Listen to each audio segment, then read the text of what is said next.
Ok. Ça va, vous avez passé un bon été? Ouais? Qui était en vacances? Super, presque tout le monde. Super. Vous avez bien profité? Ouais? Vous avez passé du temps en famille? Vous avez profité de la nature? Non? Ok. Bon. En tout cas, ce qui est bien, c'est que souvent quand on est en vacances, moi ce que j'aime bien, c'est un peu d'être dans la nature et de voir l'harmonie qu'il peut avoir. Mais l'harmonie qu'on voit dans la nature, c'est une harmonie qui est bien, mais ce n'est pas l'harmonie la plus parfaite que Dieu veut pour la création. Vous vous rappelez de ce verset de la Bible, dans Romains, je crois. Je vais peut-être le lire. Qui nous dit quoi? Aussi la création attend-elle avec un ardent désir la révélation des fils de Dieu. Car la création a été soumise à la vanité, non pas de son gré, mais à cause de celui qui l'a soumise, avec l'espérance qu'elle aussi sera affranchie de la servitude de la corruption pour avoir part à la liberté de la gloire des enfants de Dieu. Donc c'est extraordinaire. On attend que nous soyons, nous les enfants de Dieu, soyons libérés de la servitude. Okay? Et ce qui est bien, c'est justement c'est d'être toujours dans cette espérance. Et je pense que c'est toujours bien d'avoir un petit moment de repos pour mieux repartir, n'est-ce pas? Alors moi, j'espère que vous avez tous passé du temps à profiter de l'été, mais que vous avez aussi passé du temps à lire la parole de Dieu, n'est-ce pas? à méditer. Voilà, moi j'ai pris par exemple les 11 premiers chapitres d'Ésaïe. J'ai passé du temps sur les 11 premiers chapitres d'Ésaïe. Alors ne me demandez pas pourquoi les 11, mais voilà, j'aime bien prendre du temps à lire. Quoi, là, voilà. Donc j'espère que vous êtes tous revenus pour une nouvelle année. Et j'espère vraiment que le Seigneur sera présent parmi nous et que le Seigneur va nous guider. Et en tout cas, c'était une de mes prières durant cet été. Et voilà, j'espère vraiment que chacun d'entre nous va aller encore plus en avant dans sa marche avec le Seigneur. Et encore une fois, nous sommes tous des pécheurs, nous avons tous des choses à améliorer dans nos vies. Mais nous pouvons avoir ce désir d'aimer Dieu profondément dans nos cœurs. Et avoir ce désir de pouvoir marcher toujours avec lui. Donc voilà, donc que cette année soit vraiment une année où chacun d'entre nous va vraiment avoir encore plus cette intimité avec le Seigneur pour lui-même et que chacun puisse influencer son entourage immédiat, à savoir la famille, et que finalement qu'on puisse avoir une bonne communion. L'Église commence dans les familles. Moi, je n'arrêterai jamais de répéter ça. L'Église, c'est d'abord dans les familles. Et après, l'Assemblée de Dieu, c'est justement la réunion de toutes ces familles, quoi, autour de notre Seigneur. Voilà. Donc voilà, que le Seigneur vous bénisse en tout cas pour cette nouvelle année et que le Seigneur dispose nos cœurs et que nous soyons animés par toujours une attitude de bien faire. De bien faire pour la gloire de Dieu et de bien faire pour que l'Assemblée de Dieu soit beaucoup plus que la nature en harmonie. Voilà. Donc c'est une contribution que chacun peut apporter. Voilà. Donc voilà, on va prier et puis on va se laisser entraîner dans la louange. Merci Seigneur, merci pour ta présence parmi nous. Seigneur, nous voulons nous joindre à tous nos frères et sœurs partout dans le monde pour te louer, pour t'adorer, pour t'honorer. Seigneur, vraiment, je prie vraiment, Seigneur, pour toutes les assemblées, Seigneur, ceux qui sont en train de faire le culte en ce moment. Je prie aussi pour ceux qui ont déjà fait le culte ce matin.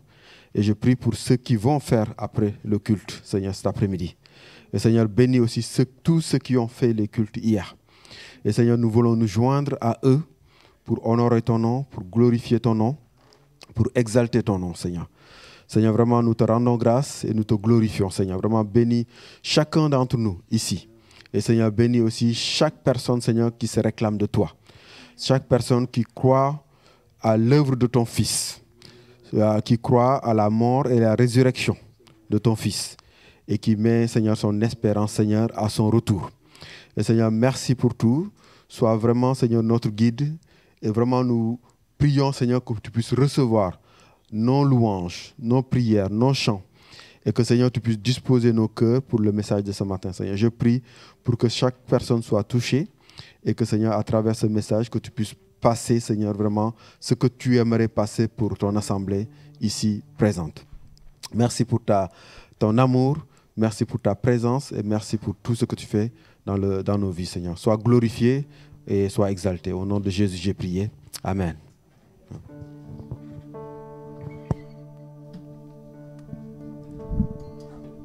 Amen. Alors moi aussi, j'ai lu ma Bible et je lisais dans Actes, le début de l'Église. Et ce qui m'a frappé, c'était que l'unité, c'était marqué, il n'était qu'un cœur et qu'une âme. Et ma prière vraiment, c'est que cet esprit d'unité soit sur notre Église et qu'on soit qu'un cœur et une âme. Je vais vous inviter à vous lever et on va tourner nos regards ensemble vers le Seigneur. Vers toi, Seigneur, j'élève ma voix. Alléluia. Je t'invite à te joindre à cette grande et belle famille de tout ton cœur. Alléluia. Vers toi, Seigneur, j'élève ma voix pour t'adorer, pour t'adorer,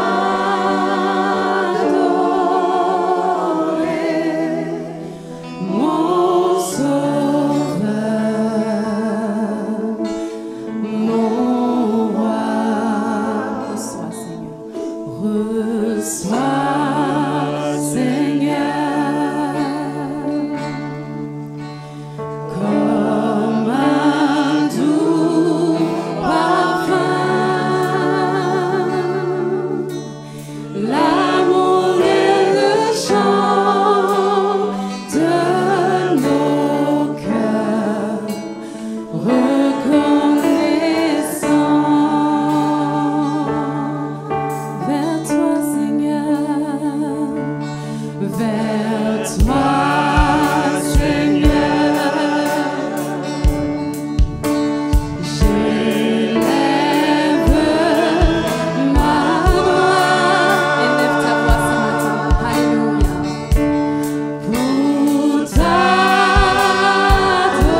Alléluia. Nous avons tous une raison d'être reconnaissants ce matin.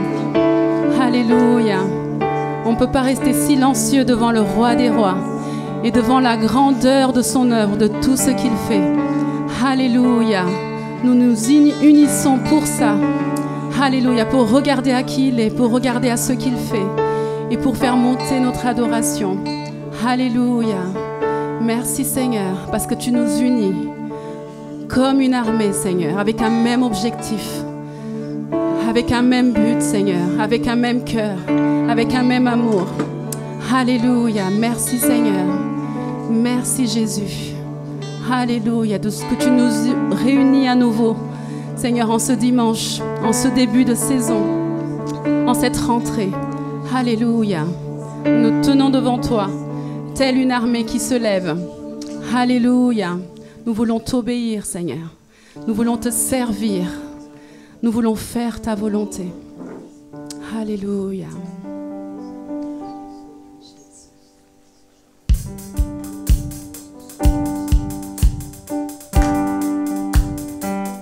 Alléluia. Je t'invite à taper des mains. Nous sommes une armée. Amen.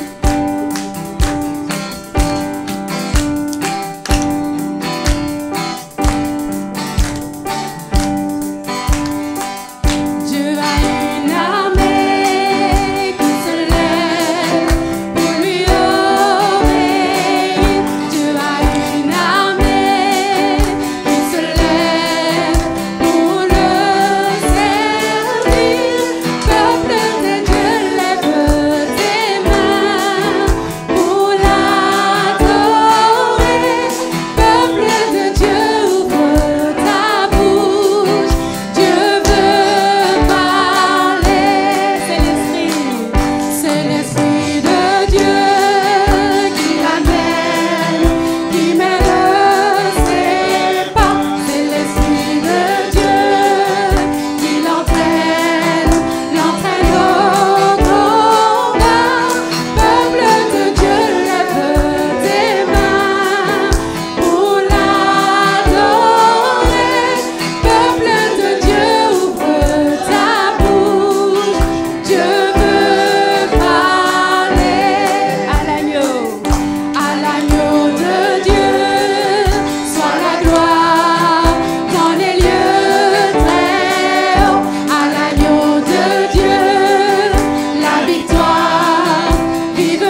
prière, tu parles, Seigneur, au travers, même, Seigneur, mon Dieu, des messages reçus de ta part.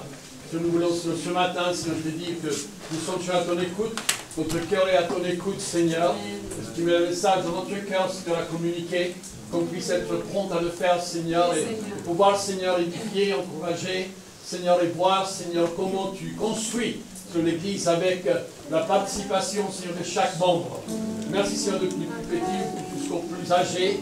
Seigneur, toi, tu es présent. Seigneur, tu nous parles. Tu parles à nos cœurs, tu parles à nos cœurs dans la prière, tu parles à nos cœurs par ta parole. Seigneur, que vraiment, Seigneur, on puisse, lorsque nous sommes ensemble, ouvrir notre bouche, Seigneur, et te laisser parler au travers de nous. Au nom de Jésus. Alléluia. Alléluia, Seigneur. Oh, digne Seigneur.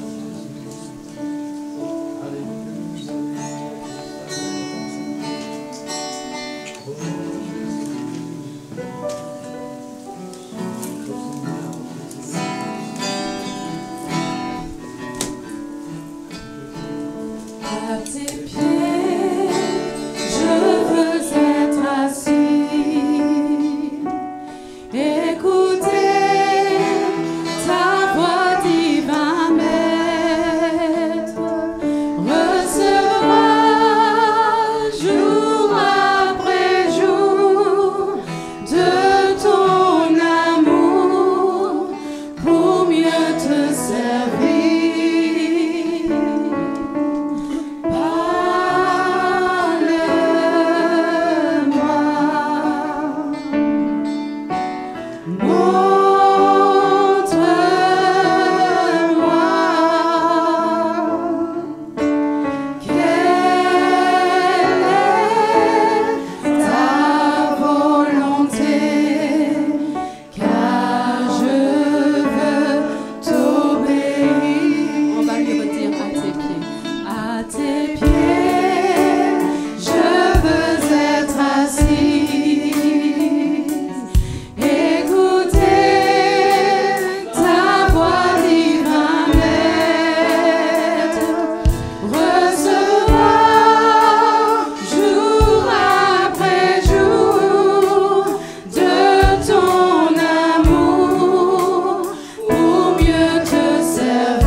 Et Seigneur, humblement je viens devant toi ce matin, Seigneur, pour te dire. Merci Seigneur, je me réjouis dans ta présence ce matin. Tu es digne d'adorer, digne d'être acclamé ce matin. Oh Père, ce matin, merci. Merci pour cette grâce que tu nous accordes ce matin. Merci, je me tiens debout devant toi, Père, tel que je suis. Seigneur, je vais prier ta voix. Aidez-moi chaque jour, Seigneur, à prier ta voix. Oh Seigneur, je me vois, merci. Merci Père pour cette soupe de vie que tu me donnes ce matin. Seigneur, merci Seigneur, Père. Tu es unique, tu es puissant, Seigneur. C'est à tes pieds que je viens ce matin pour t'adorer, pour te louer, pour te chercher. Merci Seigneur, je m'obéis à toi. Amen. Seigneur, tu le Saint-Esprit. Ranime-nous ce feu ce matin, mon Dieu.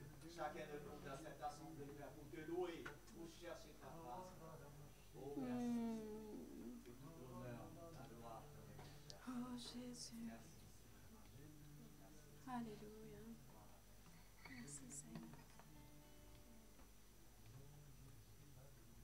Alléluia.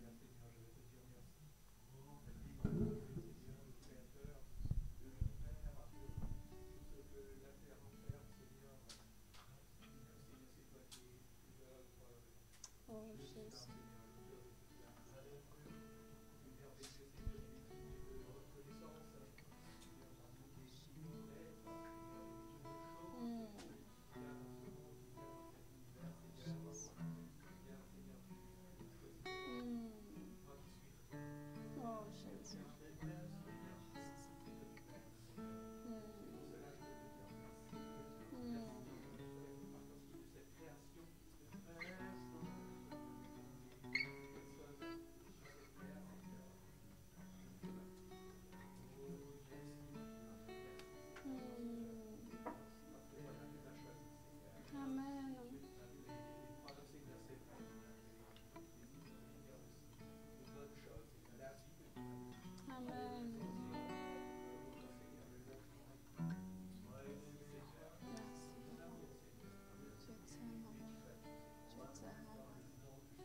Amen. Amen.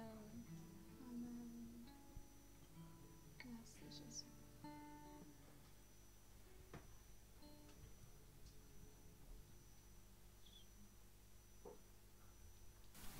Seigneur, nous te remercions pour l'Église que nous sommes. Tout cela, Seigneur, tu as voulu dans ta destinée, tu nous as déjà choisis pour que nous soyons, cher Seigneur, dans ce chemin. Et tu nous dis qu'il n'y en a pas d'autre. Tu nous as placé Jésus comme le chemin, comme la vérité, comme la vie. Et il est lui-même la lumière.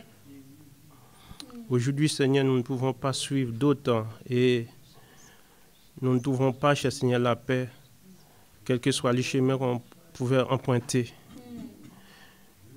Si nous sommes là ce matin, c'est parce que nous sommes reconnaissants, Seigneur, à travers ce que tu as fait pour nous à la croix. En vertu, cher Seigneur, de cette œuvre, Seigneur, aujourd'hui, nous pouvons appeler fils et nous sommes tes fils. Nous sommes tes enfants. Grâce au sacrifice de la croix. Nous te remercions ce matin pour l'Église.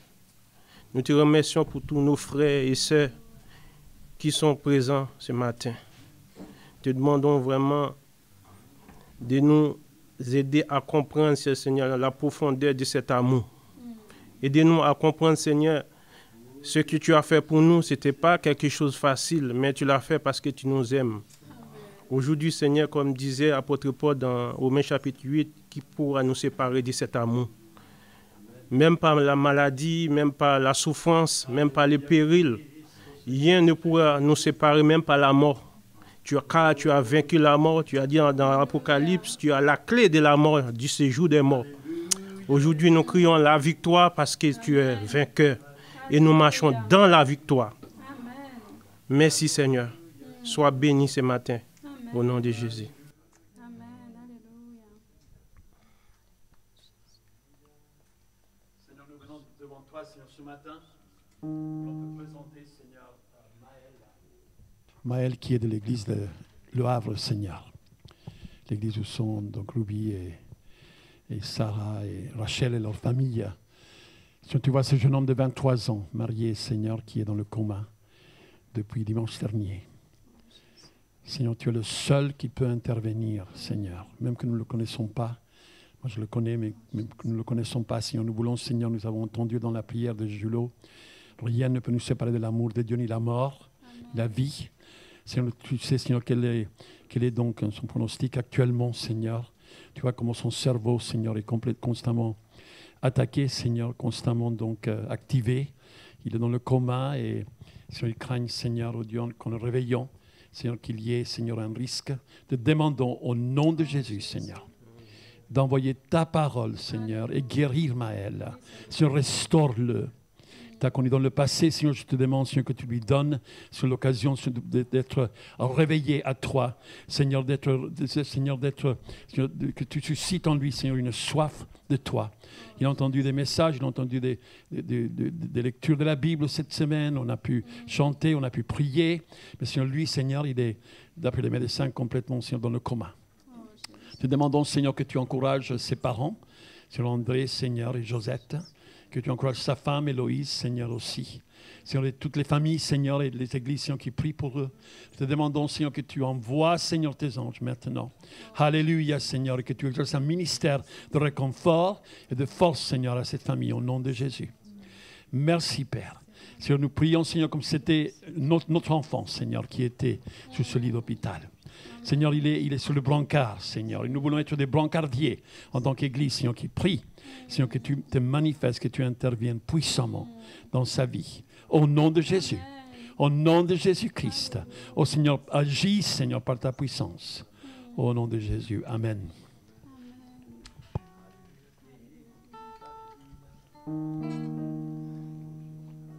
Alléluia. Dans la maladie, nous te louons, Seigneur. Devant la mort, nous te louons, Seigneur. Dans la tristesse, nous te louons, Seigneur. Dans la joie, nous te louons, Seigneur. Alléluia. J'ai été créé pour te louer. Merci, Seigneur. Alléluia.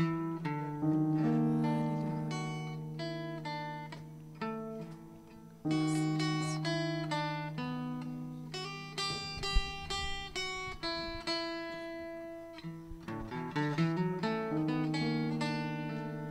Le chant terminé, le rideau tombe, je viens simplement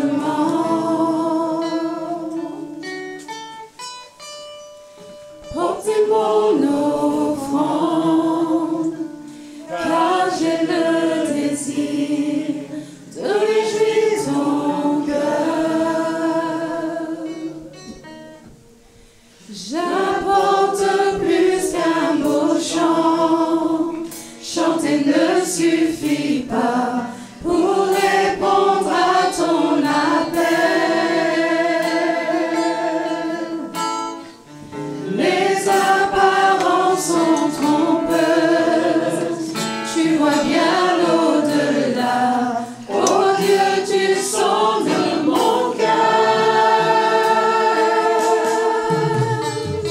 Je reviens au cœur de la louange.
Alléluia. Jésus. Alléluia. Oh Jésus. Seigneur, le monde peut s'ébranler. Le monde peut tourner à l'envers. Le monde peut s'éloigner loin de toi. Seigneur, tu restes le centre de nos vies. Tu restes le centre de nos vies, Seigneur. Alléluia, nous restons fermement attachés à toi. Alléluia, comme un arbre qui est un petit peu, bouge un petit peu avec le vent, mais il ne peut pas être déraciné. Alléluia. Seigneur, ma prière pour chacun de nous, Seigneur, en cette rentrée, cette nouvelle année scolaire de travail qui reprend, Seigneur, qu'on soit indéracinable, Seigneur, que nos racines soient tellement profondes. Alléluia, que tout ce qui se passe dans le monde ne puisse nous ébranler, ne puisse nous faire tomber. Alléluia. Et je déclare que même si on tombe, même si je tombe, tu nous relèves, Seigneur. Alléluia, parce qu'il y a ce rendez-vous dans le lieu secret. Alléluia, où on est ressourcé, où on reprend des forces et on retourne dans le monde. On retourne dans cette jungle, on va travailler, on va à l'école parce qu'on est dans ce monde, mais on n'est pas de ce monde. Alléluia. Merci Jésus. Alléluia. Merci Seigneur. Oh Jésus.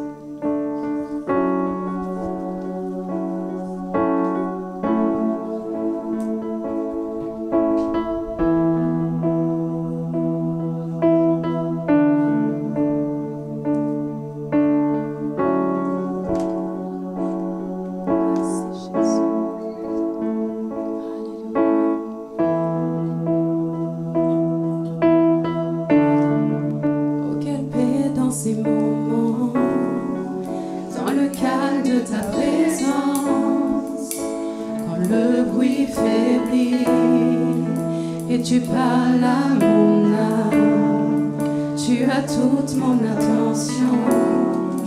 Fais-moi entendre ta voix, je ne veux rien manquer. Seigneur, mon cœur désire plus de toi, mon cœur recherche ta face, alors je cède à toi.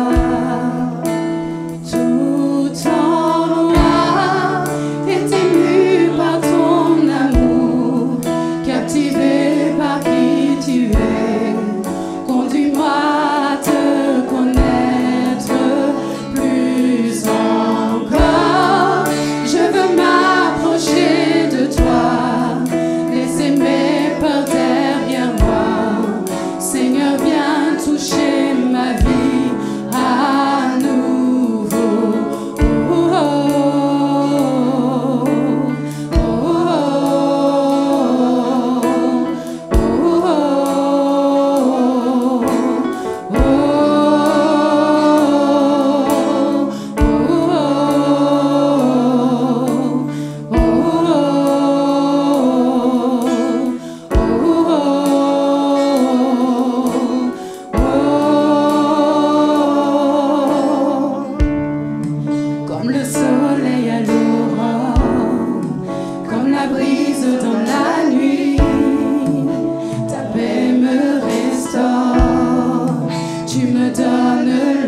laissez mes peurs derrière moi.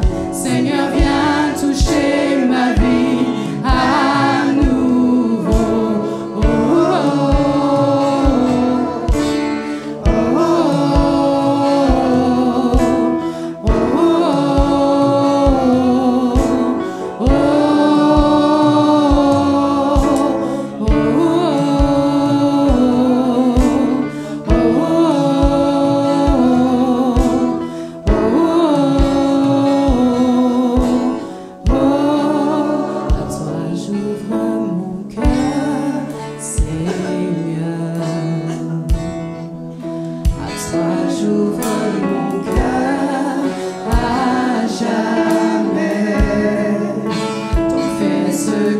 toi seul sais faire.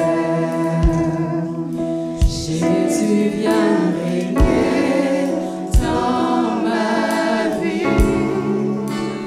Toi, j'ouvre mon cœur, Seigneur. À toi, j'ouvre mon cœur à jamais. Donc fais ce que toi seul sais faire. Jésus, viens régner dans ma vie. À toi, j'ouvre mon cœur, Seigneur. À toi, j'ouvre mon cœur à jamais. Donc fais ce que toi seul sais faire. Jésus, viens régner dans ma vie. Tout en moi est ému par ton amour, captivé par qui tu es. Conduis-moi à te connaître plus encore. Je veux m'approcher de toi, laisser mes peurs derrière moi. Seigneur, viens toucher ma vie à tout en moi. Est ému par ton amour, captivé par qui tu es. Conduis-moi à te connaître plus encore. Je veux m'approcher de toi, laisser mes peurs derrière moi. Seigneur, viens toucher ma vie à nouveau.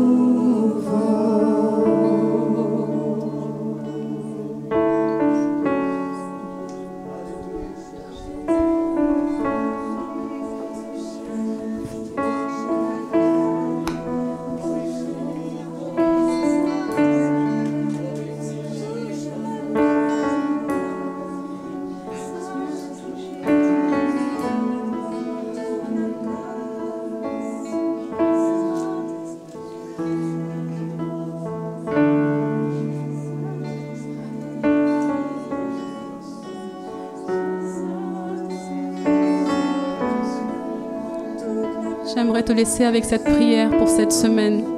Seigneur, viens toucher ma vie à nouveau. Seigneur, là où tu n'étais plus présent, viens de nouveau. Seigneur, là où je t'avais laissé de côté, Seigneur, viens de nouveau. Viens toucher ma vie, viens toucher mon cœur.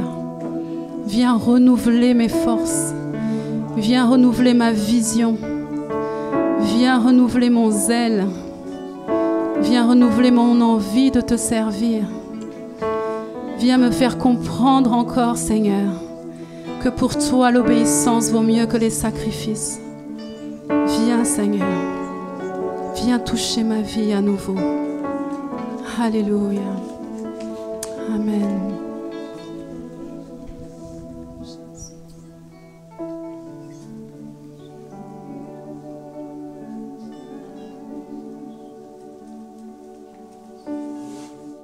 Quand le défenseur sera venu, l'Esprit de la vérité, il vous conduira dans toute la vérité, car il ne parlera pas de lui-même, mais il dira tout ce qu'il aura entendu, et vous annoncera les choses à venir. Il révélera ma gloire parce qu'il prendra de ce qui est à moi et vous l'annoncera. Tout ce que le Père possède est aussi à moi. Voilà pourquoi j'ai dit qu'il prend de ce qui est à moi et qu'il vous l'annoncera. Jean 16, versets 13 à 14. Saint-Esprit, fais ton œuvre en nous. Prends toute la place dans cette église. Reprends ta place, Saint-Esprit.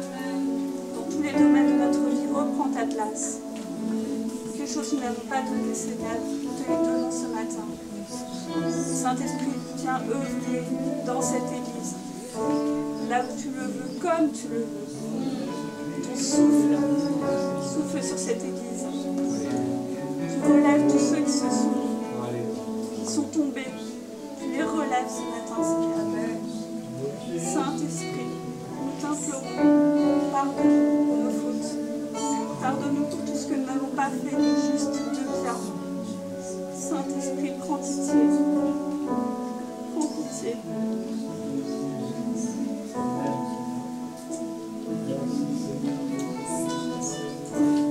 Oui, Seigneur, je viens devant toi et je te demande d'être le maître de ma vie. Je te demande de venir me visiter et de pouvoir prendre toute place dans mon cœur et dans mon cœur, Seigneur. Je pense à ce chant qui dit, Seigneur, je te donne les clés. Je n'ai pas besoin d'en faire de copie, Seigneur. C'est vrai que dans notre vie, souvent on a des portes et on les laisse fermer. On veut que personne voit ce qu'il y a derrière, Seigneur. Mais aujourd'hui, je viens devant toi et je te dis, toutes les portes, je les ouvre et je te confie les clés, Seigneur. Sois le serrurier de ma vie, de toutes ces portes, Seigneur, qui restent bloquées. Toi, viens et ouvre-les, laisse-les ouvertes et visite-les, Seigneur. Qu'il n'y ait rien dans ma vie qui soit caché à toi, qu'il n'y ait rien dans ma vie qui puisse me bloquer et que je puisse à ce moment-là ressentir une paix que personne ne comprendra. Parce qu'en fait, toi, tu as les rênes de ma vie, toi, tu as les clés de ma vie. Tu décideras d'ouvrir, de fermer quand il faudra, Seigneur. Mais c'est à toi que je fais confiance et ce n'est pas à l'homme, Seigneur, c'est à toi.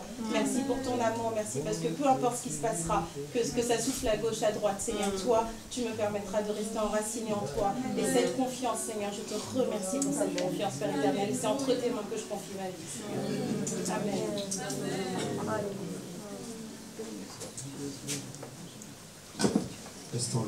On peut s'asseoir, restons les yeux fermés. Merci Seigneur. Merci Seigneur pour ces belles chansons, pour ces belles paroles. Seigneur, oui, en effet, Seigneur, que ton esprit de vérité nous conduise en toutes choses, Seigneur. Merci. Nous avons chanté ce matin et nous avons vraiment prié, parce que c'était une prière, Seigneur, que tu puisses, Seigneur, venir nous montrer ta volonté, Seigneur. Et Seigneur, merci. Vraiment, Seigneur, nous voulons être à l'image de ton Fils, qui, au bon moment, a dit, non pas ma volonté, mais que ta volonté soit faite, Seigneur. Et Seigneur, vraiment, Seigneur, nous voulons te rendre grâce, Seigneur, t'honorer. Que ton esprit de vérité continue à travailler en nous pour que nous puissions toujours dire que ta volonté soit faite, Seigneur.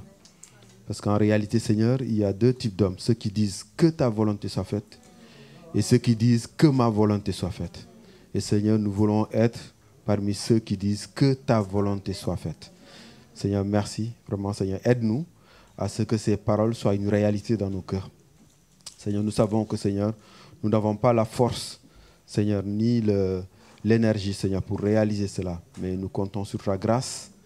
Et vraiment, Seigneur, nous voulons que tu nous aides, Seigneur, vraiment à vivre une vie qui te plaît. Une vie que tu agrées, Seigneur. Merci pour vraiment la présence de chacun d'entre nous, Seigneur. Au nom de Jésus, j'ai prié. Amen.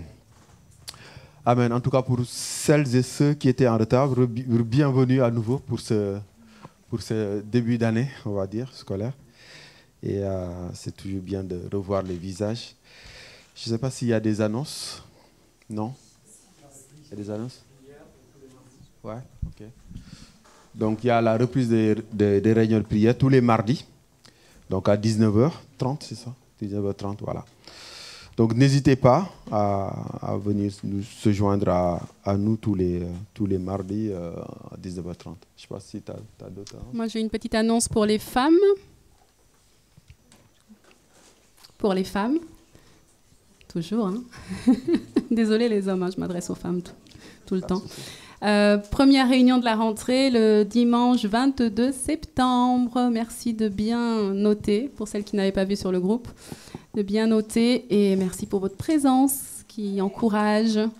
Et plus on est nombreuses, plus on a de témoignages, plus on est encouragés les unes les autres. C'est le but.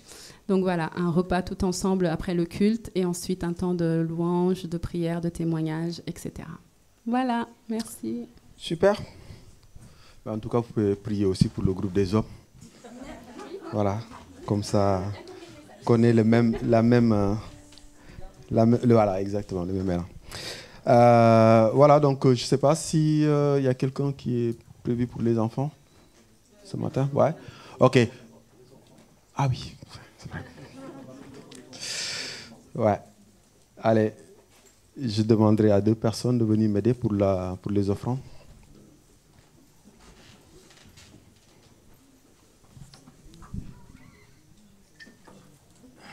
Je ne veux pas désigner, donc... Bon, je vais demander à Amélia et à sa sœur. Voilà. Voilà.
Je prie Seigneur pour que toutes les personnes qui ont donné des offrandes et ceux qui n'ont pas donné soient bénis. Amen. Amen. Merci beaucoup. Merci. Alors, je ne sais pas s'il y a des nouvelles personnes ici. Non. Je vois la maman d'Ingrid. Bienvenue. Voilà. Voilà. Bienvenue. Et puis je vois notre sœur là-bas, qui ça faisait longtemps que je ne l'ai pas vue. Donc, re-bienvenue. Comment elle s'appelle déjà? J'ai oublié ça. Jeannette, voilà, exactement. Re-bienvenue, voilà. Bon, je vais demander aux enfants de venir. On va prier pour eux avant l'école du dimanche. Vous venez.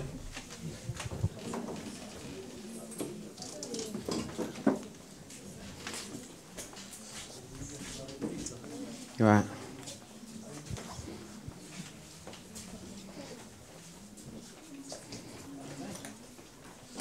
Super. Bravo. Voilà. Ça va? Ouais. Bon, on va prier pour eux. Moi, ça me fait plaisir parce que je vois les enfants qui grandissent de jour en jour. Donc, c'est incroyable. Voilà. Seigneur, merci. Seigneur, je prie vraiment, Seigneur, pour les jeunes, Seigneur, les enfants. Seigneur, je prie pour chacun d'entre eux. Je prie vraiment, Seigneur, que tu les bénisses. Je prie vraiment, Seigneur, que tu les renouvelles. Et je prie, Seigneur, que tu puisses les utiliser au sein de leur famille, Seigneur, afin qu'elles soient, Seigneur, vraiment celles et ceux qui vont motiver, Seigneur, toute la famille. Seigneur, vraiment, Je te rends grâce parce que tu dis dans ta parole, Seigneur, que le royaume des cieux appartient à ceux qui ressemblent aux enfants. Et Seigneur, merci Seigneur pour ce cœur vraiment innocent des enfants. Je prie vraiment, Seigneur, que tu leur donnes toujours cet amour pour toi. Et Seigneur, vraiment, Seigneur, je te prie et je te remercie, Seigneur, pour ta fidélité dans la vie de chacun de ces enfants. Seigneur, dimanche après dimanche, nous les voyons ici, Seigneur, présents avec nous. Et Seigneur, je te remercie parce que je sais qu'ils viennent, Seigneur, avec un bon cœur, Seigneur. Je te prie de les renouveler, je te prie, Seigneur, de les bénir. Et je te prie, Seigneur, vraiment d'ouvrir leur intelligence. Et que, Seigneur, vraiment, qu'ils soient remplis de ton intelligence, Seigneur. Vraiment, je prie, vraiment, Seigneur, que tu puisses véritablement, Seigneur, semer vraiment des choses dans leur cœur. Et que, Seigneur, tout ce qui est enseigné, Seigneur, tout ce qui est semé dans leur cœur puisse grandir afin qu'ils soient de vrais adorateurs, en esprit et en vérité. Merci, Seigneur, pour les parents. Je prie vraiment, Seigneur, merci pour la constance. Et merci vraiment, Seigneur, de les bénir, Seigneur, tous, Seigneur. Au nom de Jésus-Christ, j'ai prié. Amen. La Bible dit, élève l'enfant dans la voie qu'il doit suivre. Et quand il sera vieux, il ne s'en éloignera pas. Amen. Donc les parents, levez-vous un instant, s'il vous plaît, les parents qui sont là, les enfants qui sont là. Donc élevez-les dans les voies de Dieu, élevez-les dans la voie qu'ils doivent suivre. Donc le fait que vous venez dans un lieu de culte, pour pouvoir encourager vos enfants à goûter le Seigneur par eux-mêmes, c'est déjà, donc vous êtes en train déjà de présenter un contexte dans lequel ils peuvent choisir cette voie qu'ils doivent suivre. Ce n'est pas d'autres voies qui doivent les élever, c'est nous qui devons les élever.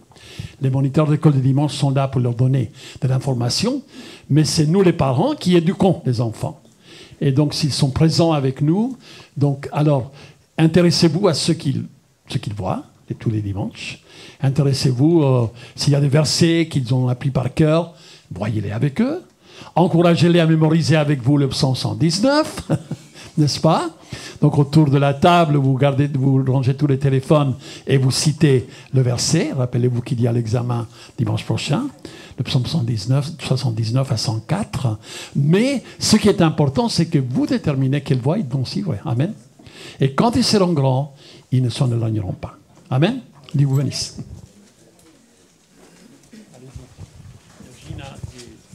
Ouais, Gina et Sylvia. Ok, merci. Ok, maintenant disposons nos cœurs pour écouter le message. Je vais inviter Marc.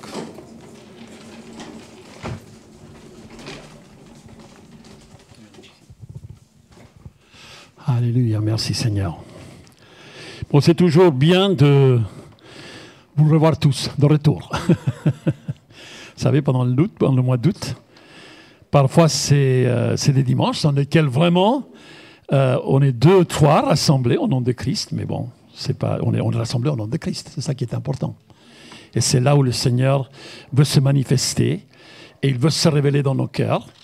Mais alors, quelle joie de pouvoir se retrouver, quelle joie de pouvoir se rencontrer, quelle joie de pouvoir entendre des témoignages de ce que Dieu a fait pendant le temps de notre absence. Donc, et alors, le Seigneur est toujours à l'œuvre. Il ne dort jamais, la Bible dit dans le psaume 21. Il ne dort jamais. Rien ne le prend par surprise. Amen. Alors, pendant 3 semaines, on a parlé de l'intercession, de la prière. Pour ceux qui n'ont pas été présents, vous pouvez toujours entendre donc, ces 3 messages sur la page donc, WhatsApp. Pourquoi? Parce que c'est important de savoir que toute notre vie chrétienne est basée sur le fait que celui qui a donné sa vie pour nous intercède pour nous, nous encourage à être des intercesseurs. Et dimanche dernier, j'ai parlé, écoutez bien au moins ce message, nous sommes des brancardiers les uns pour les autres. Et qui allait imaginer que 2 jours après, on était confrontés à être brancardiers de cette famille où leur fils de 23 ans est dans le coma. Il a commencé par une fièvre donc mercredi dernier, il y a eu plus d'une semaine, et dimanche, plongé dans le coma. On était des brancardiers. pour eux. L'église du Havre a été des brancardiers pour eux. Je vous demande de prier pour Maël, que lui, il a été élevé dans l'église, élevé dans l'école du dimanche. Il a été élevé dans un contexte dans lequel son cœur donc, s'est tourné vers Dieu. Il a même pris le baptême, il s'est marié. Et donc, il a besoin, lui, profondément, de te toucher dans son cœur, dans son âme. Vous savez, quand vous priez pour quelqu'un, donc vous comprenez bien qu'il n'était pas si proche de Dieu par les aléas de la vie. On dit, Seigneur, donne-lui encore une occasion de pouvoir te louer, une occasion de pouvoir te chanter. Mais quand on est des bancardiers, quand on est là, quand on est présent, quand on prie, quand on soutient, c'est ça. Moi, j'avais prêché sur le fait d'être bancardier, et cette semaine, ça a été la pratique. Et alors vous, en priant pour moi, pour Denise, en priant pour nous, donc vous avez participé aussi. Donc bien sûr, donc je voulais vous en parler ce matin, surtout, dès que vous êtes présents, et donc par la suite, je vous donnerai des nouvelles. Alors, notre berger de tous les jours. Est-ce que vraiment, le psaume 23 est une réalité dans notre vie? L'Éternel est mon berger. Quelle sorte de berger? Jean chapitre 10, verset 11. Je suis le bon berger. Amen. Le bon berger qui donne sa vie pour ses brebis. L'Éternel est mon berger, je ne manquerai de rien. Il me fait reposer dans des verts pâturages. Il me dirige près des eaux paisibles. Il restaure mon âme. Il me conduit dans les sentiers de la justice à cause de son nom. D'autres versions disent par amour de son nom. D'autres versions disent grâce à son nom. C'est son nom qui est mis en balance. C'est son nom qui est mis en équilibre. C'est par son nom, par amour de son nom, il restaure notre âme. Quand je marche dans la vallée de l'ombre de la mort, je ne crains aucun mal car tu es avec moi. Ta houlette et ton bâton me rassurent. Tu dresses devant moi une table en face de mes adversaires. Tu enduis ma tête et ma coupe déborde. Oui, le bonheur et la grâce m'accompagneront tous les jours de ma vie et j'habiterai dans la maison de l'Éternel jusqu'à la fin de mes jours. Parce que tout le monde connaît ce psaume par cœur, n'est-ce pas? Alors, voyons en détail ce qui est décrit par rapport à notre berger. Notre berger de tous les jours, notre berger qui nous aime, nous sommes la prunelle de ses yeux. Le psaume 27 nous dit « L'Éternel est ma lumière et mon salut, de qui aurais-je crainte? L'Éternel est le soutien de ma vie, de qui aurais-je peur? Quand des méchants s'avancent contre moi pour dévorer ma chair, ce sont mes persécuteurs et mes ennemis qui chancellent et tombent.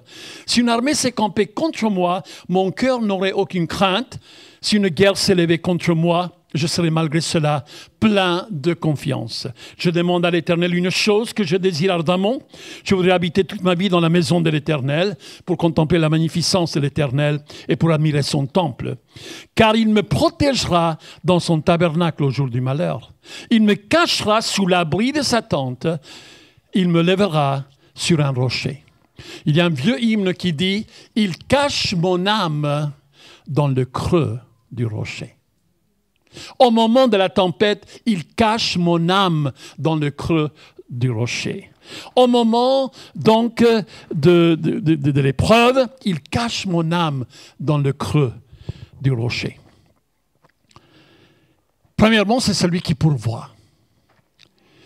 Il pourvoit ce dont lui, il estime nous en avons besoin.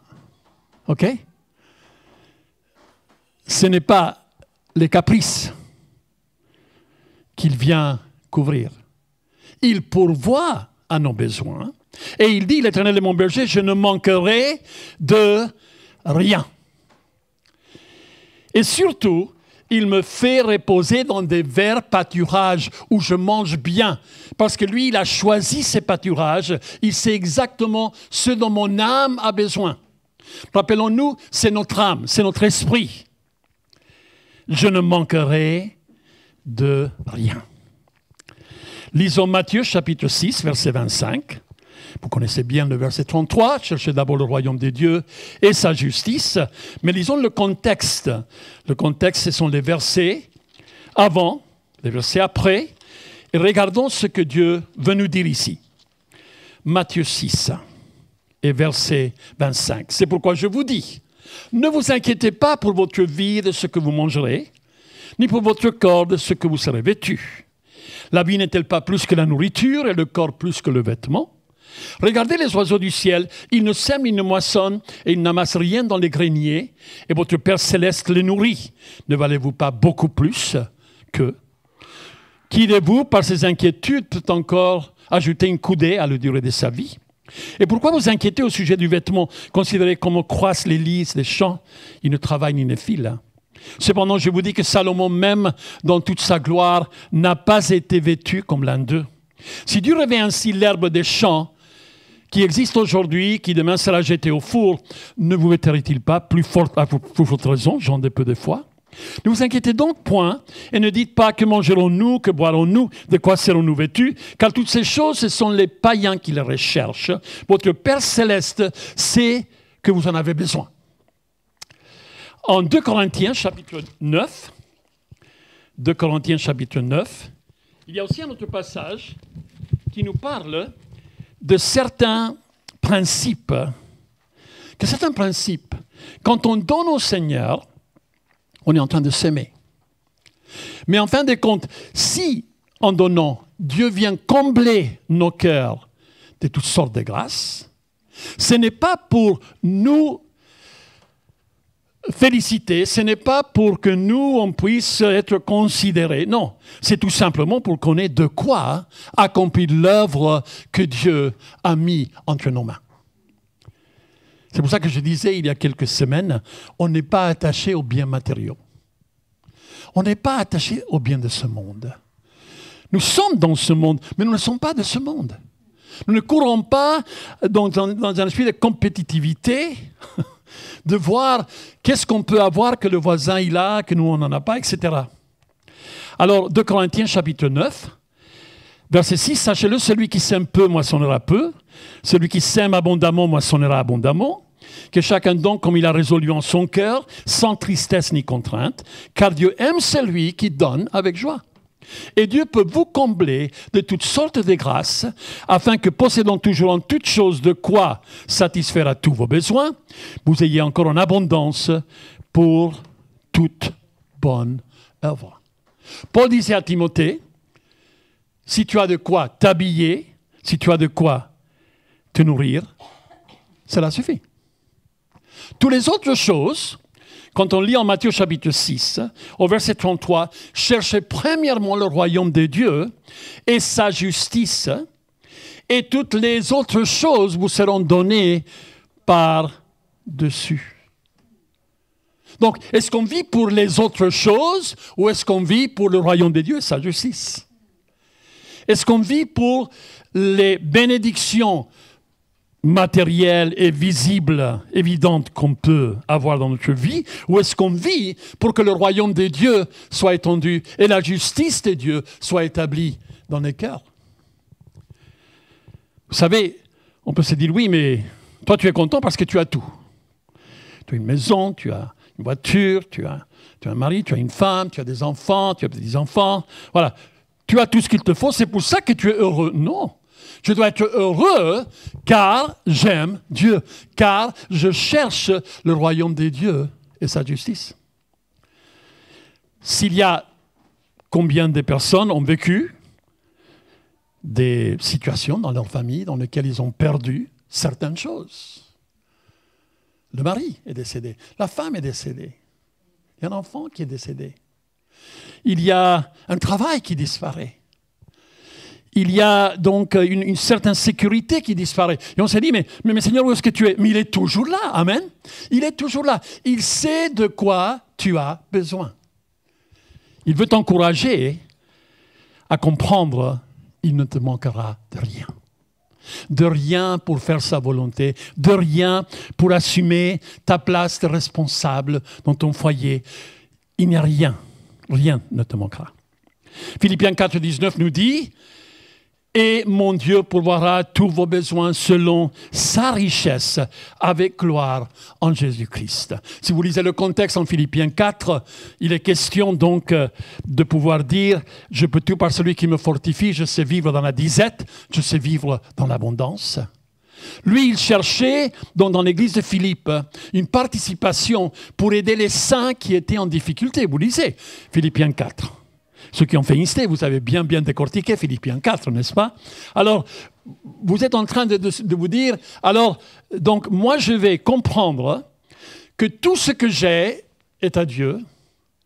Tout ce qu'il met entre mes mains, qui filtre par mes mains, c'est pour être une source de bénédiction pour les autres. Et en plus, il y a cette promesse, oui, mon Dieu pourvoira tous vos besoins selon sa richesse avec gloire en Jésus-Christ.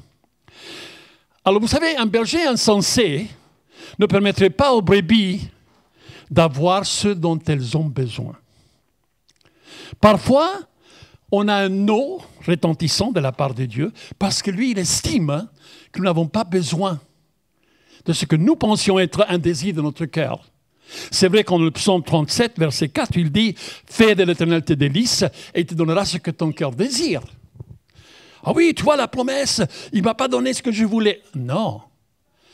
Fais de lui tes délices, et ce que tu désires sera ce que ton cœur désire, et tu vas te rendre compte qu'en fait, tu es un avec lui. Amen.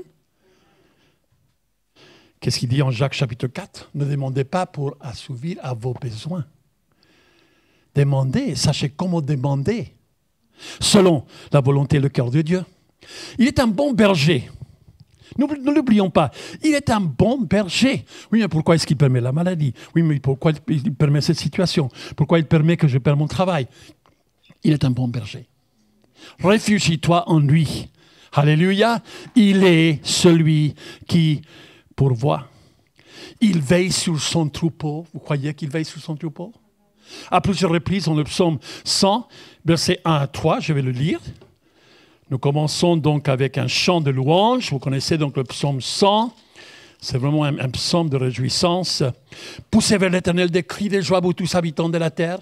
Servez l'Éternel avec joie. Venez avec allégresse en sa présence. Sachez que l'Éternel est Dieu. C'est lui qui nous a fait et nous lui appartenons. Nous sommes son peuple et le troupeau de son pâturage. Le psaume 95, verset 7. C'est notre Dieu. Nous sommes son peuple et le troupeau de son pâturage. Le troupeau que sa main conduit. Il veille sur son troupeau. Vous croyez qu'il ne s'intéresse pas à tous les détails de notre vie? Vous croyez qu'il ne... En étant la prunelle de ses yeux, c'est celui qui pourvoit. Faisons-lui confiance. Faisons-lui confiance. Ne désespère pas. Je ne manquerai de rien. Verset 2, c'est celui qui nous donne la paix. Nous sommes dans un monde où il n'y a pas la paix. Nous sommes dans un monde où les gens sont stressés, où les gens sont désespérés. Nous sommes dans un monde où les gens veulent résoudre chaque situation par leurs propres moyens. Il nous fait vivre dans la paix. Il nous dirige près des eaux paisibles. Amen. Avons-nous trouvé ces eaux paisibles? Vous savez, souvent, ces eaux paisibles sont au plus fond de la vallée. C'est là. Au plus fond de la vallée, c'est là où il y a les eaux paisibles. C'est là où il y a le ruisseau qui passe. Donc, tôt ou tard, même si on doit traverser des vallées, il nous dirige près des eaux paisibles. Il sait que nous avons besoin de repos. Attention, une tension constante, multitâche, stress. Profitons des moments calmes dans lesquels il nous entraîne. Est-ce qu'il nous entraîne dans des moments calmes? Moi, j'ai fait une expérience il y a 6 mois, il y a 6 ans à peu près. Je suis tombé, j'ai glissé dans ma salle de bain. Et donc, je suis tombé. Mon pied s'est mis entre l'entreporte. Et quand j'ai sorti mon pied était complètement tordu. Et voilà, pendait comme ça. Et je riais. C'est Denise. Et Denise, bon, elle ne m'écoutait pas au départ, mais voilà, j'étais là. Et petit à petit, voilà, j'ai essayé de redresser mon pied. Ça ne marchait pas. Et donc, bien sûr, Dieu avait un moment de pause. Tu vas te poser. C'était le 5 novembre, il y a 6 ans. Alors, je vais voir le professeur donc à Louis-Blanc, à l'hôpital Saint-Louis. Et voilà, donc il a donné des ordres, etc. Il a fait des tests, il a vu que voilà, c'était vraiment important de mettre mon pied dans un plâtre et de le mettre droit, etc. Donc, ils ont fait le nécessaire, mais c'était des amateurs universitaires. Et donc, quelques heures après, il rentre et il voit, et il dit, mais le pied, il est tordu, il est de travers. Qu'est-ce que vous avez fait? Alors, il fallait attendre 10 jours pour que le plâtre sèche, pour pouvoir l'enlever, le couper, etc. Et me voici donc à l'hôpital, une opération, anesthésie générale. Il a fallu rebriser, refracturer pour remettre bien le pied. Et il m'a dit, pendant 3 semaines, vous ne bougez pas votre pied. Ne bougez pas votre pied.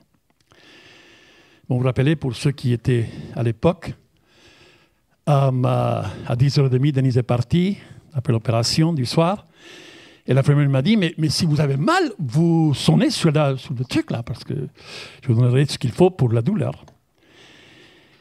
Et je me suis réveillé vers 6h du matin, comme ça.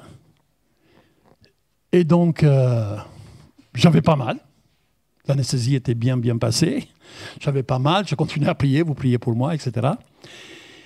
Et enfin, l'infirmière est rentrée à 8h. Elle dit, mais monsieur, vous ne m'avez pas appelé. Mais j'ai dit, mais bon, je n'ai pas eu besoin. Elle va voir le petit truc là. Il n'était même pas connecté. Elle a dit, oh là là, on a oublié de connecter. Alors, si vous avez poussé, rien n'aurait pu être fait. Dieu m'a protégé, il m'a gardé. Mais pendant 3 semaines, alors on a même fait des CA dans le salon en haut, etc.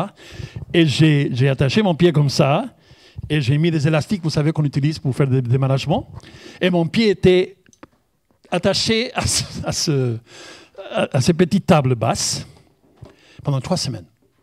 Alors lui, il m'avait dit, dans 3 semaines, on va voir, peut-être on sera obligé de remettre un plâtre, etc. Il a mis une plaque avec des vis, etc.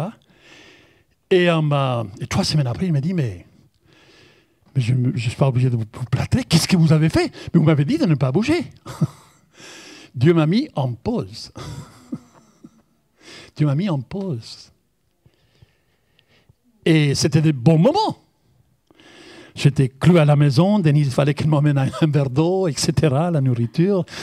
J'étais cloué à la maison. Mais c'était un moment de pause. Et Dieu m'a parlé pendant ce temps. Et il a eu plein de choses qui sont passées sans que moi je sois au centre de la situation. Tout le monde bougeait autour. Moi, j'étais en pause. Il sait nous appeler afin qu'on puisse avoir des moments calmes. L'exemple de Jésus, Marc chapitre 1, verset 35.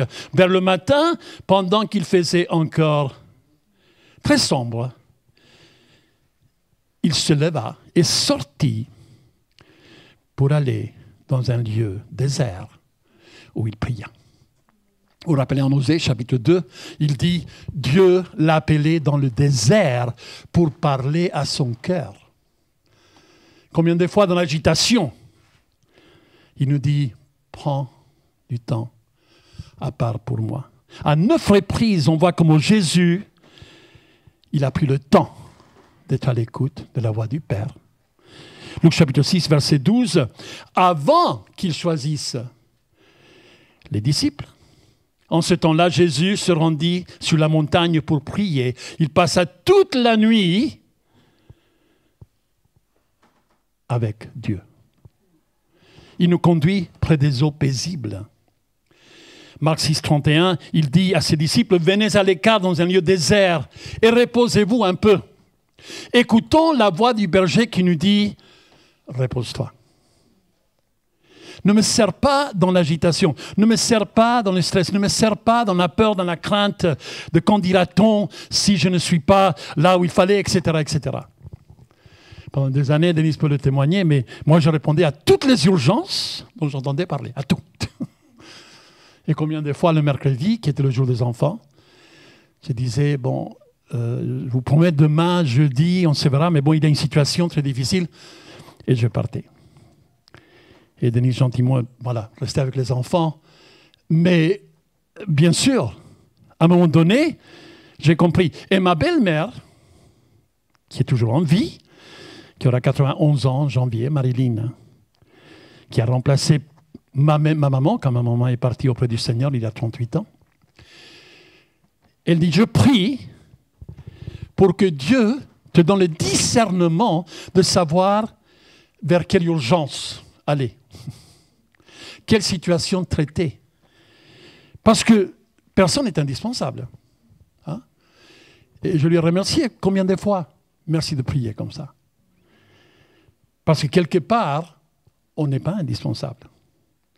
Dieu veut qu'on le serve dans la quiétude de notre cœur, de notre âme. Combien de personnes, parce qu'ils sont agités, voilà, ils rentrent dans la déprime, ils rentrent dans plein de choses. Parce qu'il y a beaucoup de travail à faire. Mais rappelons-nous, il nous conduit près des eaux paisibles. C'est lui qui guérit nos blessures. Il dit au verset 3, « Il restaure mon âme. » Il restaure mon âme. Il guérit mes blessures. Vous imaginez les blessures sur une brebis, sous la laine. C'est une petite plaie. Si le berger ne prend pas le temps pour chercher, parce qu'il voit que la brebis, elle marche bancale, il voit que la brebis, elle est affectée, elle souffre, alors lui, il va s'occuper d'aller voir et regarder où est la blessure. Parce que si la plaie s'infecte, ça pourrait être la fin de l'efficacité de la brebis. Alors, aussi avec le risque que cela se répand sur tout le corps. Il guérit nos blessures. Si quelqu'un nous a blessés, quelqu'un vous a blessé? Si quelqu'un nous a déçus, quelqu'un vous a déçu? Si quelqu'un vous a intimidé, si quelqu'un vous a trahi, si quelqu'un a trahi notre confiance, si quelqu'un nous a attaqués. Moi, je me rappelle une fois à la fin d'un culte, il y a très très longtemps, ne pensez pas, n'imaginez pas, il y a très très longtemps. À la fin, il y a quelqu'un qui est venu me voir et il m'a attaqué. Mais, ouais, donc c'était dans le bureau, c'était quand le bureau était ici, donc ça fait très très longtemps. Et alors je l'ai entendu, j'ai vu qu'il était furieux, mais en fait il était furieux contre sa femme, contre notre frère, mais puisque j'étais le pasteur, c'était moi qui devais entendre. Et je lui ai dit, et je ne suis pas parfait dans mon discernement, mais je lui ai dit, tu sais, je ne vais pas m'arrêter à tes paroles, parce que je sais que tu m'aimes, je sais que tu es une brebis dans la bergerie, mais je ne vais pas m'arrêter à tes paroles parce que je pense connaître ton cœur. Donc je ne vais pas me laisser offenser parce que tu me dis. C'était très dur, très dur. Mais j'ai dit, tu sais, le Seigneur veut agir dans ton cœur, dans ta vie. Moi, je vais prier pour toi pour que Dieu puisse vraiment donc restaurer ton cœur, restaurer la communion avec le frère en question, etc. Mais il était blessé. Et c'est pour ça, des fois, dans un couple, Parce qu'on a été blessé.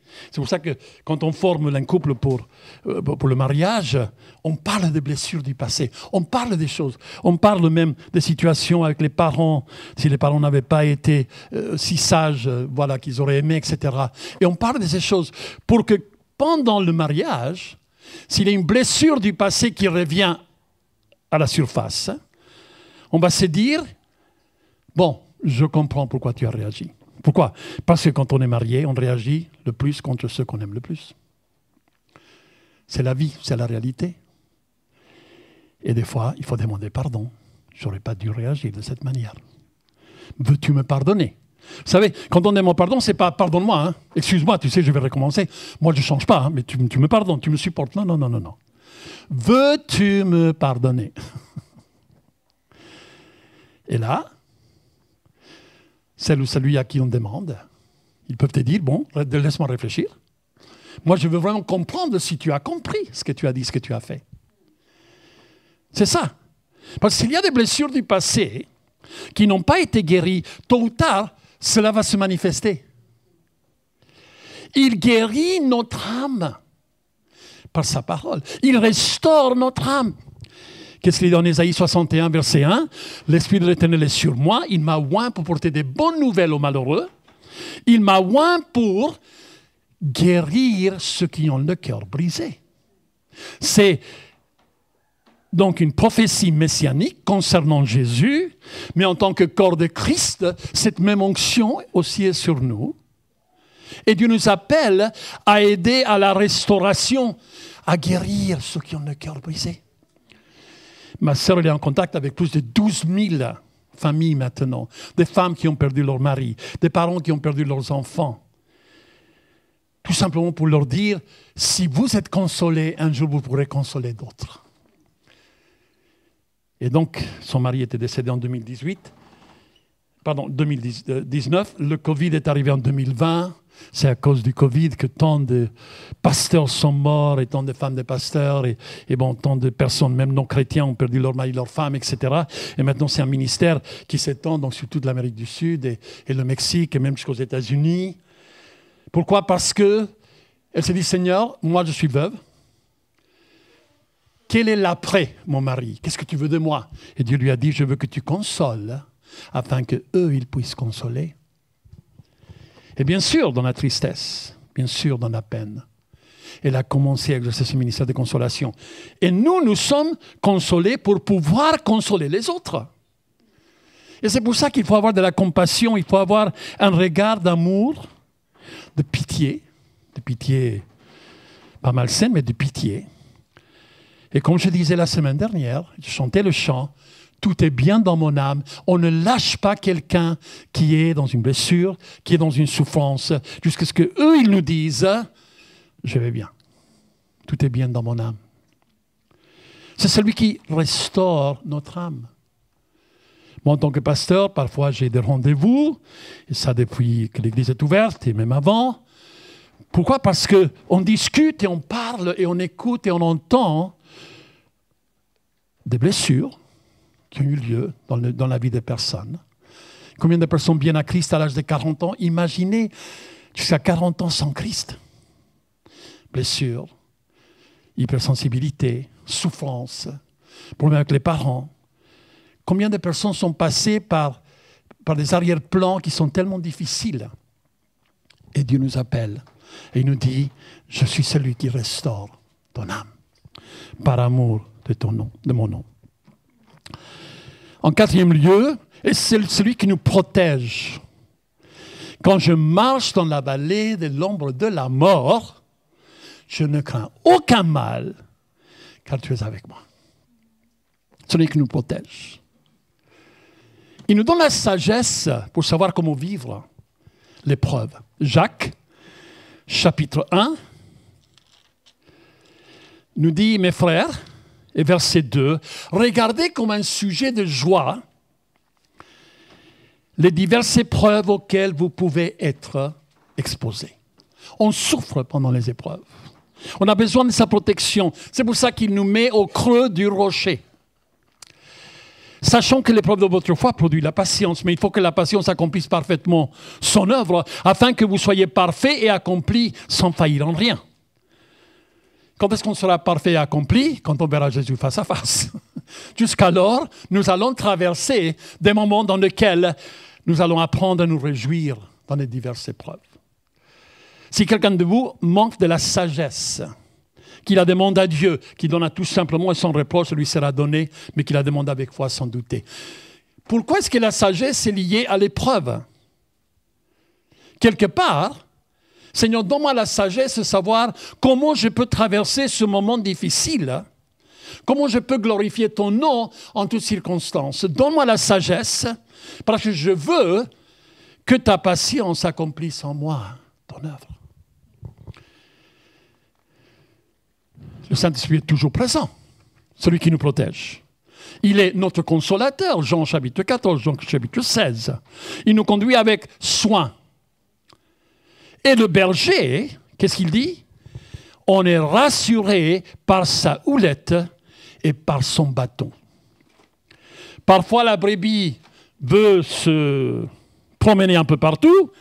Alors lui, il vient avec sa houlette et retire la brebis du danger.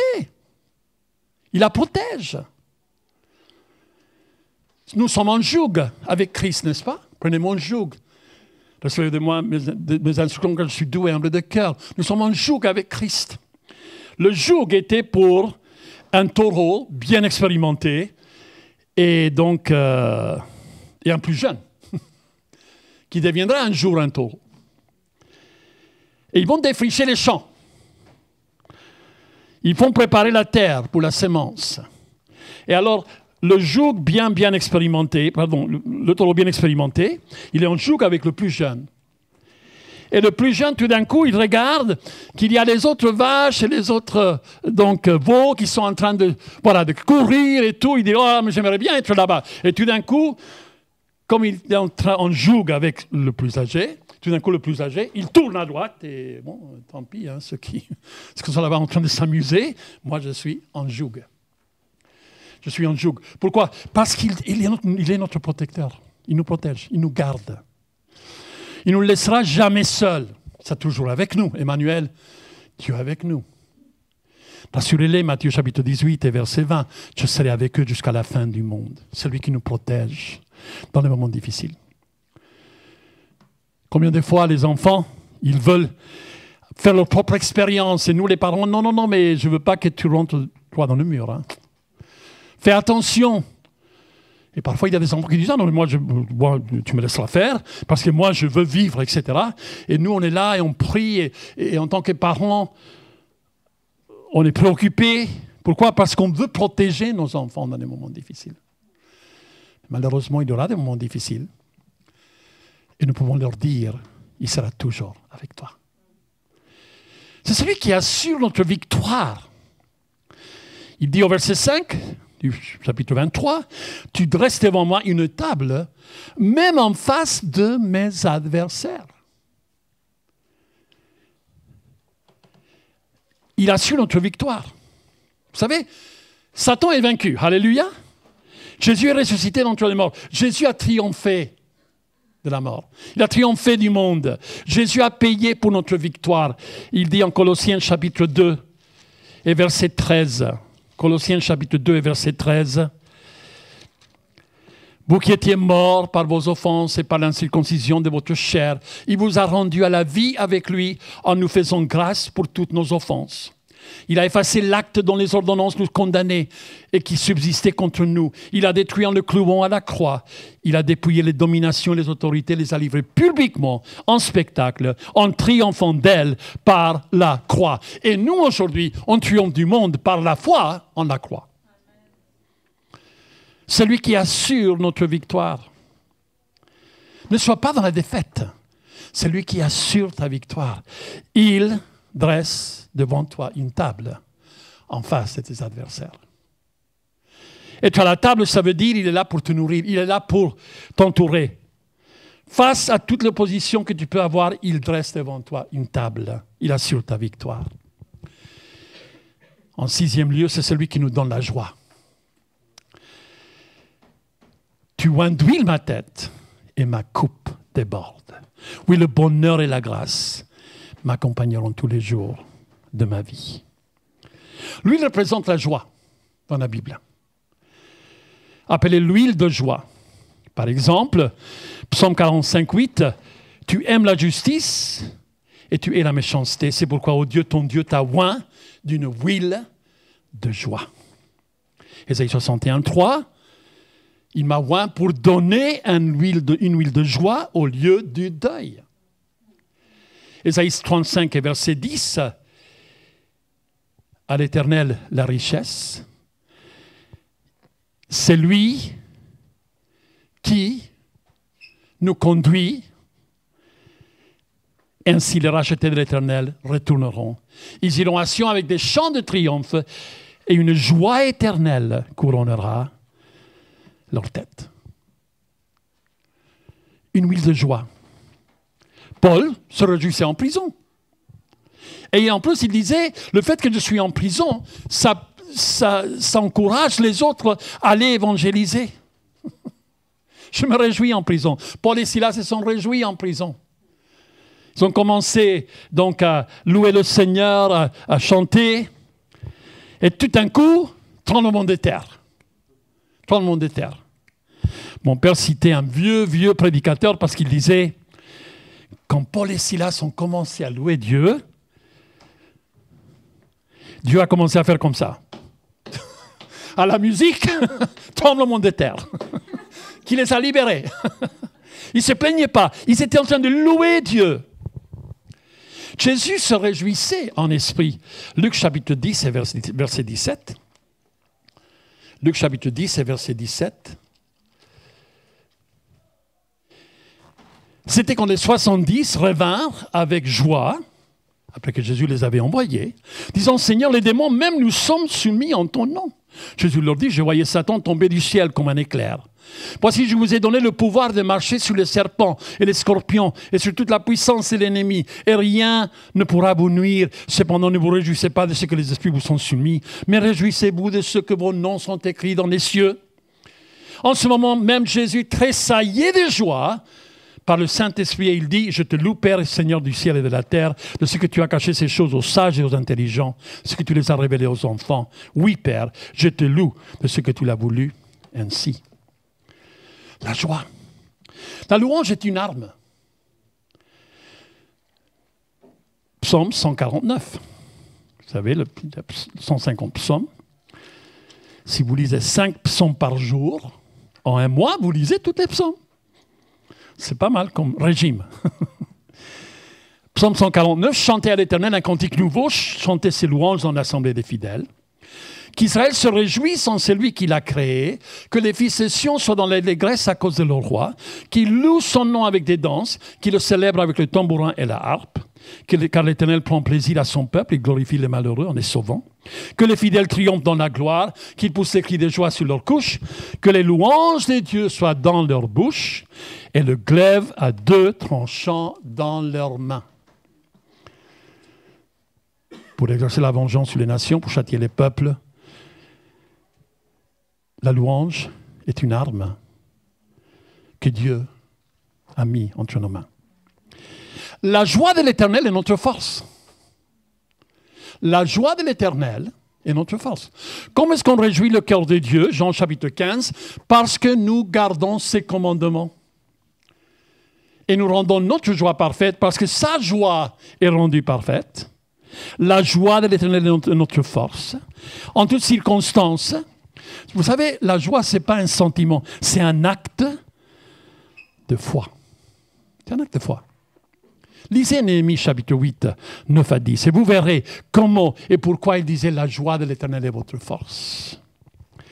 Et pour terminer, c'est celui qui nous met en sécurité. Il nous met en lieu sûr.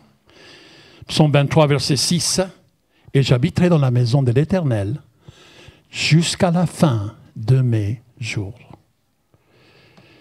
Nous faisons partie permanente de sa maison. Nous sommes le temple de Dieu. Nous sommes la maison de Dieu. Et nous sommes avec lui et il nous conduira jusqu'au moment où on le verra face à face. Amen. J'encourage, lisez les psaumes. Voyez comment Dieu vient pour nous rassurer. Nous sommes en lieu sûr. Le psaume 16. Psaume 16. Garde-moi, ô Dieu, car je cherche en toi mon refuge. Je dis à l'Éternel, tu es mon Seigneur, tu es mon souverain bien. Verset 5, l'Éternel est mon partage et mon calice. C'est toi qui m'assures mon lot. Un héritage délicieux m'est échu, une belle possession m'est accordée. Je bénis l'Éternel, mon conseiller, la nuit même mon cœur m'exhorte. J'ai constamment l'Éternel sous mes yeux, car quand il est à ma droite, je ne chancelle pas. Aussi mon cœur est dans la joie, mon esprit dans l'allégresse, et mon corps repose en sécurité. Corps, âme et esprit. Quand tu ne livreras pas mon âme au séjour des morts, tu ne permettras pas que ton bien-aimé voie la corruption. Tu me feras connaître le sentier de la vie. Il y a d'abondantes joies devant ta face, des délices éternelles. À ta droite, dans sa présence, nous sommes en lieu sûr. Sa présence ici-bas, et un jour, sa présence éternelle, on ne le quittera jamais de sa présence physique. Mais jusqu'à là, il est avec nous. Est-ce qu'il est ce berger de tous les jours? Seigneur, merci, parce que tu es celui qui pourvoit. Tu es celui qui donne la paix. Tu es celui qui guérit mes blessures. Tu es celui qui me protège dans les moments difficiles. Tu es celui qui assure ma victoire. Tu es celui qui me donne la joie. Tu es celui, Seigneur, qui me met en sécurité. Fais la liste. Mets-la sur une page à côté du miroir, dans ta salle de bain. Seigneur, je pars aujourd'hui, ça me rappelle, Seigneur, tu es mon berger. Tu es le bon berger. Tu donnes ta vie pour tes brebis. Tu me conduis, Seigneur, sous les sentiers de la justice. Et c'est ainsi que l'Église de Jésus-Christ continue à avancer. Continue à avancer, continue à remplir un rôle tellement, tellement important. Demeurons en lui, notre bon berger. Amen. Père, nous te remercions. Parce que David, étant ce berger, a su décrire d'une manière si fine, Seigneur, les détails du rôle du berger. Il y a tellement de choses qu'on peut dire sur les brebis, tellement de choses qu'on peut dire pourquoi ils avaient besoin de cette huile. Pourquoi il fallait, j'ai entendu dire que l'huile donc faisait partie des mouches, etc., que l'huile donc les aidait à mieux voir. Seigneur, ce que nous voulons retenir, c'est que tu es notre bon berger et que nous allons avancer. Seigneur, et nous savons, Seigneur, que ce qui réjouit ton cœur, c'est que tes enfants, tes disciples, se lèvent. Et comme on a chanté, Dieu a une armée qui se lève pour l'obéir. On va le chanter à nouveau, si vous pouvez revenir, s'il vous plaît. Nous allons chanter ce chant. Lèvons-nous. Dieu a une armée qui se lève pour l'obéir. À l'agneau de Dieu soit la gloire. Vive notre héros. C'est lui notre exemple. Et laissons que le Seigneur parle à nos cœurs. Il rassemble son armée. Il nous rassemble et il nous donne des instructions précises. Et laissons lui être notre bon berger. Décharge-toi de tous tes soucis car il prend soin de toi. Sache que toutes les souffrances sont imposées à tous tes frères sur la face de la terre. Mais viens, entends sa voix. Au nom de Jésus. Amen.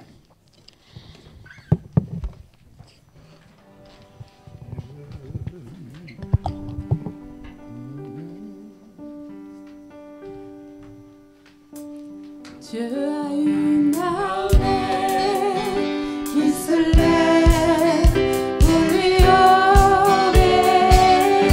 Dieu a une armée qui se lève pour le servir. Peuple de Dieu, lève tes mains pour l'adorer.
Merci beaucoup. Merci Marc pour ce message. Je pense que ça a été clair, donc il n'y a rien à rajouter. Donc voilà, je vous souhaite à tous une très très bonne journée. Que le Seigneur vous accompagne. Que le Seigneur vous accompagne dans vos familles, qu'il vous donne la paix et la joie dans vos familles. Voilà, soyez bénis.